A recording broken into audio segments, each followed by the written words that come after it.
Well, thank you very much, Kristen, for sitting with us. This is Austin here with YEC Nation. Tell me just a little bit about what you're trying to do with your friends. Okay. I'm really interested in how we bring citizens together to make decisions in our city. So I was the City of Edmonton, I was the community co-chair for the City of Edmonton's Council Initiative on Public Engagement for the last 2 years.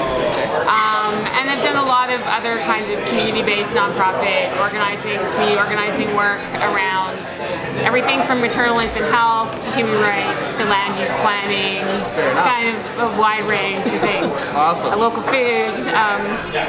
And so with the council initiative, there's a new policy that's just come in and the whole framework there, and really great people in the city doing a lot of that work. But the goal is culture change, and that's pretty substantial. And there's pieces in there, especially around community leadership and around supporting the capacity in our neighborhoods to create the vision for our city that I really want to champion and have see the light of day. Awesome. That's very understandable. I like where you're going with that. So tell us a little bit about why Ward 8. What do you like about Ward 8? Why Ward 8? I have lived in Ward 8 almost my entire life. So the house that I moved into when I was 4 is 3 blocks from where I live now with my family. Oh my God. And my mom and her co-housing group is going to be building urban green co-housing across the street from me in the next couple of years. They just got their rezoning in a couple months ago. Very cool. And so it's home for me. I remember growing up listening to the stories about the work that my friends and neighbors did to save the Mill Creek Ravine, for example, from becoming a freeway. You know, one of my friend's earliest memories is of her mother holding her, talking to reporters standing in front of the bulldozers. So it's you know, there's been all of this work done around protecting the historical areas, around our river valley, and it's a fantastic place to raise a family as well as to be a young person. Like, I went to university in Ward 8, I lived in Ward 8 during my university years, you know, hung out on White Ave, and now my kids hang out on White Ave. For sure. And of course we have that sort of, I grew up in Strathcona, so that's the main area that I'm talking about there in terms of my childhood. But I coached soccer as a teenager up in Otwell, and you know, Otwell and you know, Goulbar, Capilano, those are some of our earliest suburban areas, and they're of course going through really substantial changes right now. So one of the other things I've been seeing with Ward 8 is that it's evolving really quickly, and there's a lot of pressures around densification and around changing the built form and around changing our transportation, and a lot of those things are necessary and important, right? We've lost 73,000 people in the last 40 years in our mature neighborhoods in Edmonton, and that's not sustainable from a tax-based perspective in terms of our infrastructure deficit. And I know I've done a lot of work with young families, and they really want to stay in these core mature neighborhoods, and you know, they have one kid and maybe they can still stay in their townhouse or their apartment, but they're having a hard time finding housing that's affordable, that is close to amenities, that is in the core. And so a lot of them who know ahead of time that this is what they want go out of their way to stay. But a lot of people, like when we bought our first house, it just is like, oh, of course it's okay to go and build a house out in the suburbs because that's what our friends are all doing. And it is okay to do that, and many people like that lifestyle. But there's a lot of people who are looking for something different. And when we had our daughter out there, I became really socially isolated and had to drive everywhere, and she screamed in the car. So we moved back when she was 1. But now a lot of families are struggling to find that missing middle housing that's affordable. It can be higher density, but they need usually more than 1 or 2 bedrooms, and we're not building that right now. So I think there's a conversation around the built form. We need to get a lot more sophisticated on densification. I just looked at the data for Strathcona, and it was one of the only neighborhoods that hadn't lost population in previous censuses, and this one it did. So we haven't turned that around yet. And if our tax base is going to be, if we're going to maintain tax levels and not increase our infrastructure costs and actually be able to invest in our mature neighborhoods, Not yet. we have to bring people back into our mature neighborhoods. But we need to make sure that it's diverse people. It's like different kinds of family types, it's different income levels. You know, it's young people and seniors. One of the best stories was door knocking was a family in Otwell where it was a woman and her boyfriend and their 2 kids had bought their house with grandma, who was also on the title, and then they had a friend moving into the basement. And this is how they managed to make it work to afford, you know, a really solid older home in a mature neighborhood closer to amenities, right? So we need to just get a lot more creative about that. It's funny you mentioned that too, because I mean I was one of those people too. When I was young, I was a couple years ago, I lived in Capilano areas, $1,100 for a basement suite, very small, 2-bedroom. I lived there with my wife and daughter at the time, and it was a lot. Yeah. It's definitely opens your eyes to the city. Yeah, yeah. For sure. Well, you covered quite a little bit of what I was talking about, which is awesome. That saves me looking like I need to answer a lot of questions.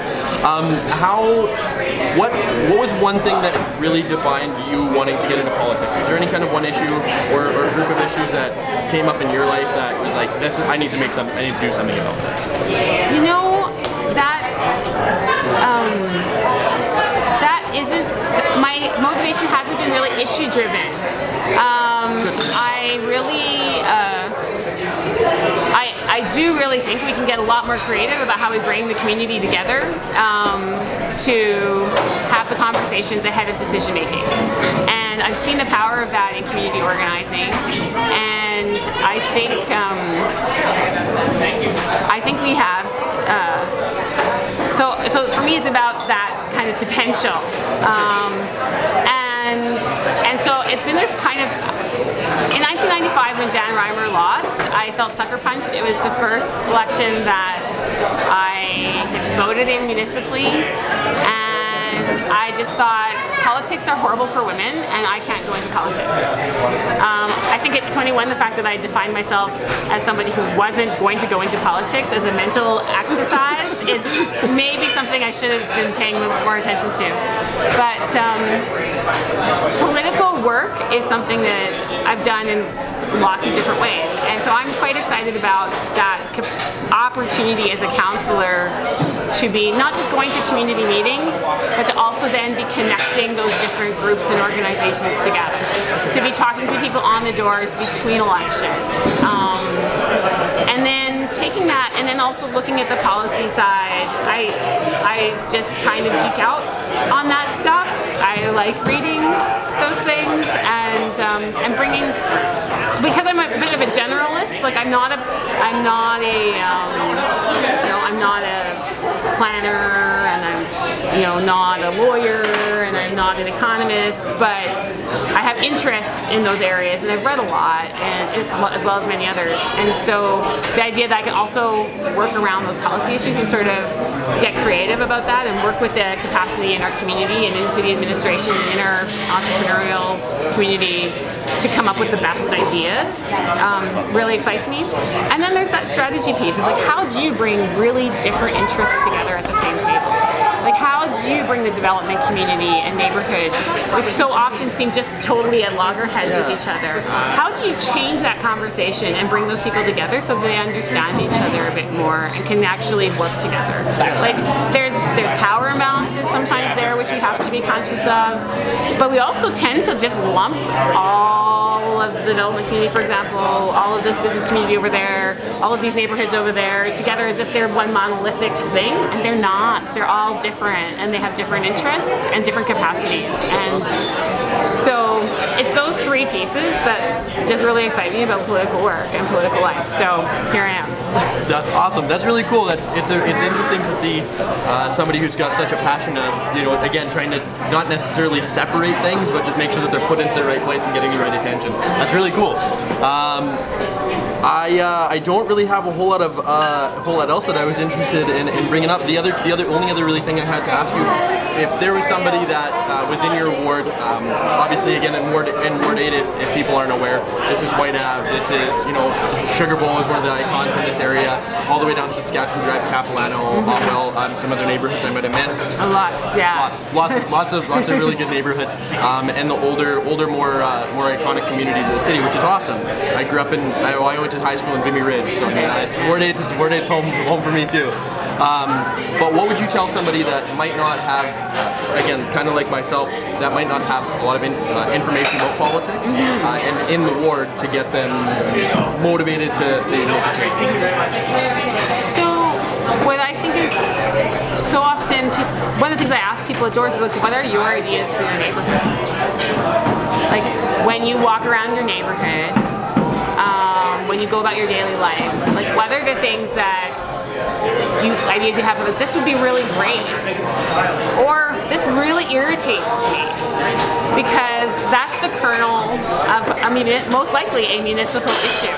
For sure. And so, and I think often we feel like politics is monolithic and overwhelming. I remember just growing up, going to high school, feeling like, wow, we're learning about all of these incredibly complicated issues, and we're also at the same time learning that we have no power.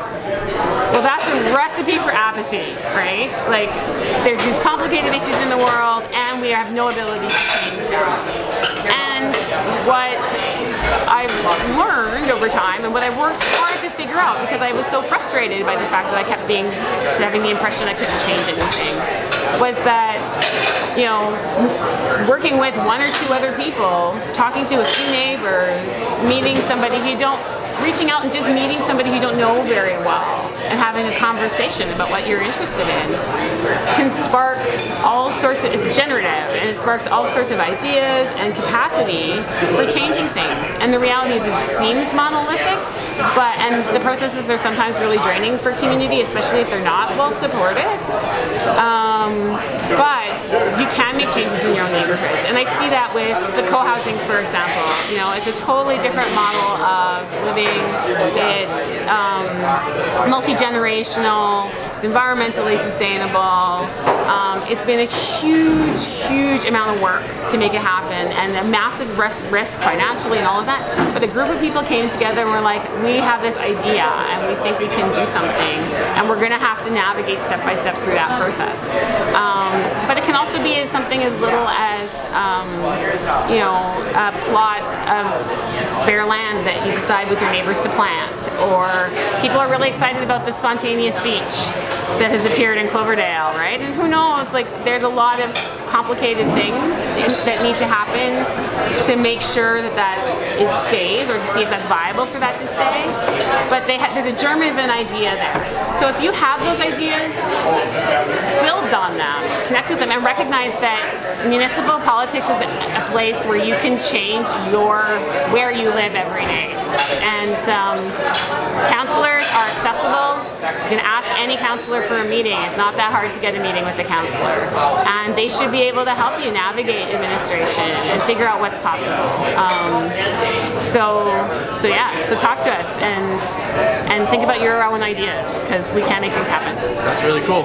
I think that's the best note I can close this on. So on that note here, thanks for joining us here with YEG Nation. Thank you very much, Kirsten, for coming out and sitting with us here. We'll be back next time. Awesome. Thank you.